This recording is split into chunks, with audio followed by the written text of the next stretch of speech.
d'origine.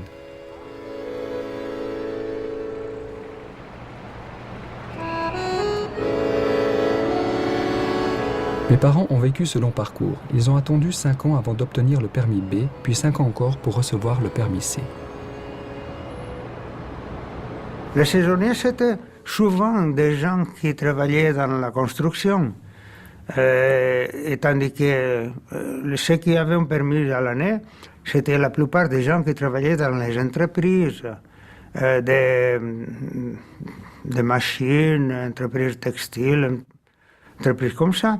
Et donc, et là, ils avaient besoin de nous. La preuve qu'on pouvait changer de travail du jour au lendemain. Ma femme, au bout de 15 jours, elle a trouvé un travail de couturière. Elle avait un diplôme d'ailleurs, mais un diplôme espagnol. Ici, je crois qu'il n'avait pas beaucoup de valeur. Et moi, j'ai commencé à travailler comme aide magasinier à une maison exportatrice de fruits et légumes, comme tout ça, en pleine ville. C'est déjà suffisant. On a eu au bout d'un mois peut-être déjà le permis de travail, donc on était déjà sûr qu'on pouvait rester ici.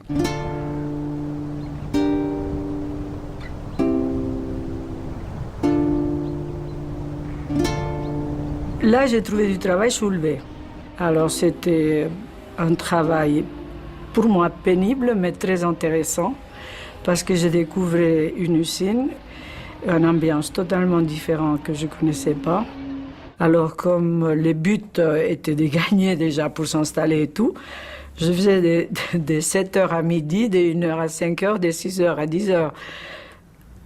C'est pas longtemps, hein. Et puis, j'ai trouvé le travail, où mon frère travaillait. Il travaillait à Chavannes dans une fabrique de plastique. C'était aussi des Italiens, les ouvriers. Hein. La seule personne qui était dessus, c'était le chef. Mon frère a eu un accident dans la main. La presse, où le plastique bouillant il coulait, il est resté avec la main dedans. Le jour après, malheureusement, c'était le deuxième choc de ma vie ici en Suisse.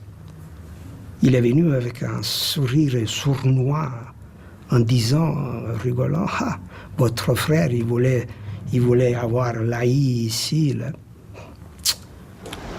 Là, je m'excuse, mais j'ai réagi très mal. J'ai pris ce que j'avais à côté, je voulais le donner sous la tête. Parce que des choses pareilles, on ne les dit pas.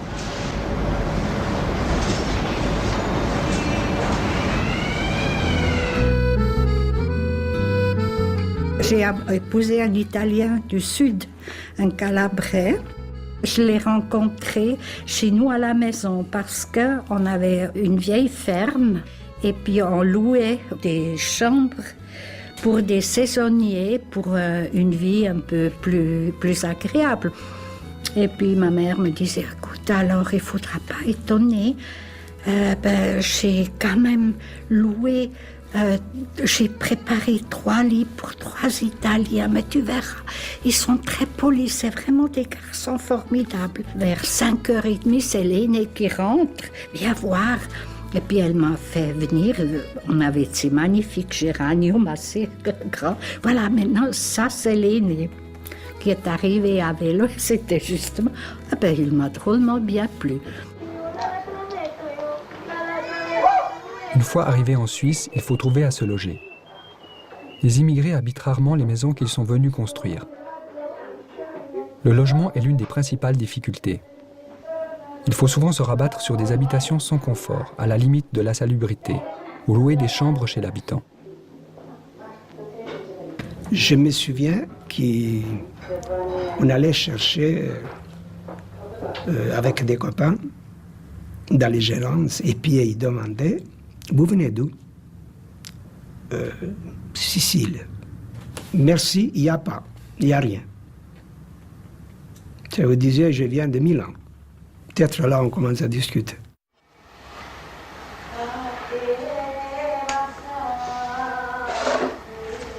Cette famille où mon frère habitait, il nous a mis... mon frère, il avait un lit sur un balcon vitré. Oui, il y avait des vitres autour, dans le balcon. Alors ils ont mis des tendages là, ils pourraient atténuer la lumière. Et ils sont mis un lit et ils payaient 100 francs. Il y avait mon beau-frère il était venu avant moi, il mettait un lit dans le salon. Cette famille, il avait la télévision. Mais il devait rentrer à partir de 10 heures le soir. Et voilà qu'il mettait le lit, 100 francs. Je suis arrivé moi, et ils ont été d'accord, de mettre un lit à côté de mon beau-frère à partir de 10 heures le soir, 100 francs.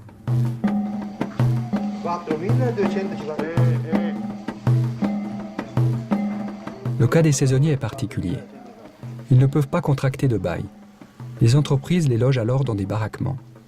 Les Suisses connaissent bien ces cahutes qu'ils voient posées en bordure des autoroutes ou perdues au milieu de la campagne. Mais ce n'est pas gratuit.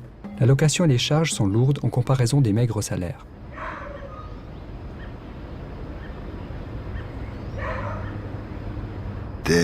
L'entreprise qui nous avait logés dans les anciens dépôts, c'était des dépôts qu'il avait, avec des fenêtres, des vitres simples, comme c'était dans les dépôts, un poêle à bois, et la nuit, on était 8 lits alignés. Et puis la nuit, on devait se lever toutes les heures, chacun se levait à mettre 2 bûches dans le fourneau pour se réchauffer, parce que... Aussi pour faire à manger, c'était pas une cuisine, c'était dans le corridor qu'ils avaient installé des cuisinières. Je sais qu'au début, c'était un peu mitigé, surtout moi, que j'avais jamais cuit un œuf dans ma vie. Se retrouver là, se faire à manger, c'était pénible. Il n'y avait que 2 cuisinières électriques pour faire à manger pour 40 personnes. Le premier mois, c'était du bouillon et c'était des steaks. C'était la seule chose que je pouvais m'arranger de faire.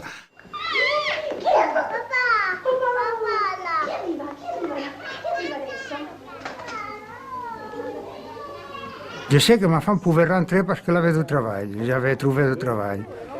Mais les enfants, c'est pas sûr si on pouvait les rentrer parce qu'ils avaient compris que non.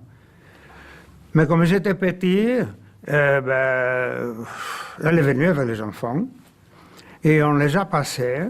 Et les guichets étaient à une hauteur, je sais pas moi, d'un 1m20 ou 1m30 d'auteur.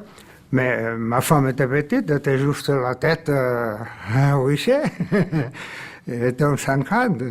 Et les enfants, comme ils étaient petits, ils ont passé par-dessus, on ne les a pas vus. Nous, on est partis, c'était bon. Pour les saisonniers, la loi est impitoyable. Les enfants n'ont pas le droit de résider en Suisse avec leurs parents. Mes parents étant saisonniers, j'ai donc été renvoyé de Suisse à l'âge de 2 mois dans la famille de mon père, au sud de l'Italie. Une histoire de séparation forcée, vécue par des milliers de familles immigrées, dont les enfants étaient, à l'époque, indésirables dans ce pays. Pendant mes 4 premières années, j'ai grandi chez ma tante que je croyais être ma mère. Les gens qui se sont séparés, c'était très dur parce qu'ils se sont trouvés seuls ici, sans les enfants, sans la famille. Ça a eu beaucoup de dégâts sur le plan social parce qu'il y a eu beaucoup de séparations, il y a eu beaucoup de la vie différente. Ça, ils l'ont vécu très dur. Les immigrés viennent souvent avec un projet de retour au pays. Ils économisent ainsi dans le but de rentrer le plus rapidement possible chez eux avec un petit pécule grâce auquel ils espèrent mener une vie meilleure. D'autres décident de s'installer, mais cela coûte cher. Par solidarité, ils envoient aussi de l'argent